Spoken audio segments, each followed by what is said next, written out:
ये कहानी है एक शानदार सल्तनत की, मुगल एम्पायर की। एक साम्राज्य जिसमें तलवार की चमक भी थी और कला संस्कृति की रोशनी भी।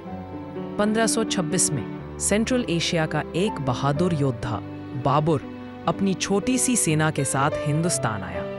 उसके सामने था दिल्ली का सुल्तान इब्राहिम लोदी और पानीपत की पहली लड़ाई ने सब कुछ बदल दिया। बाबर जीत गया और मुगल सल्तनत की नींव रखी गई। बाबर के बाद आया उसका बेटा हुमायूं, एक साम्राज्य जो सपने देखता था पर जमीन पर कभी कभी फिसल जाता। शेर शाह सूरी ने उसे हरा दिया और हुमायूं को भागकर पर्शिया जाना पड़ा। लेकिन किस्मत ने फिर पलटी मारी। हुमायूं वापस आया और फिर से तख्त जीत लिया। मगर कुछ ही साल बाद एक एक्सीडेंट में उसकी मौत हो गई। और फिर आया अकबर, मुगल साम्राज्य का सबसे महान राजा। अकबर न सिर्फ एक योद्धा था बल्कि एक समझदार शासक भी। उसने दिने इलाही, सुलह कुल और मनसबदारी सिस्टम बनाया और सभी धर्मों का सम्मान किया।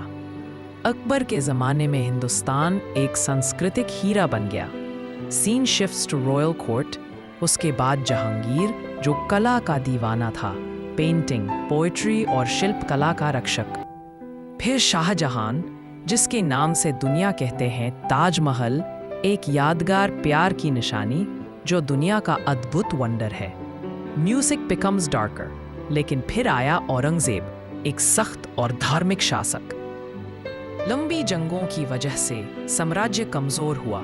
उसके मरने के बाद मुगल एम्पायर टूटने लगा और 1857 के बाद ब्रिटेन ने हिंदुस्तान पर कब्जा कर लिया और मुगल एरा समाप्त हो गया। Final narration, soft music fades. Mughals गए पर उनकी विरासत आज भी हमारे दिल, हमारी कला, हमारी भाषा और स्मारकों में जिंदा है। ताजमहल, रेड फोर्ट, जमा मस्जिद, मिनिएचर पेंटिंग्स और हिंदुस्तानी क्लासिकल म्यूजिक।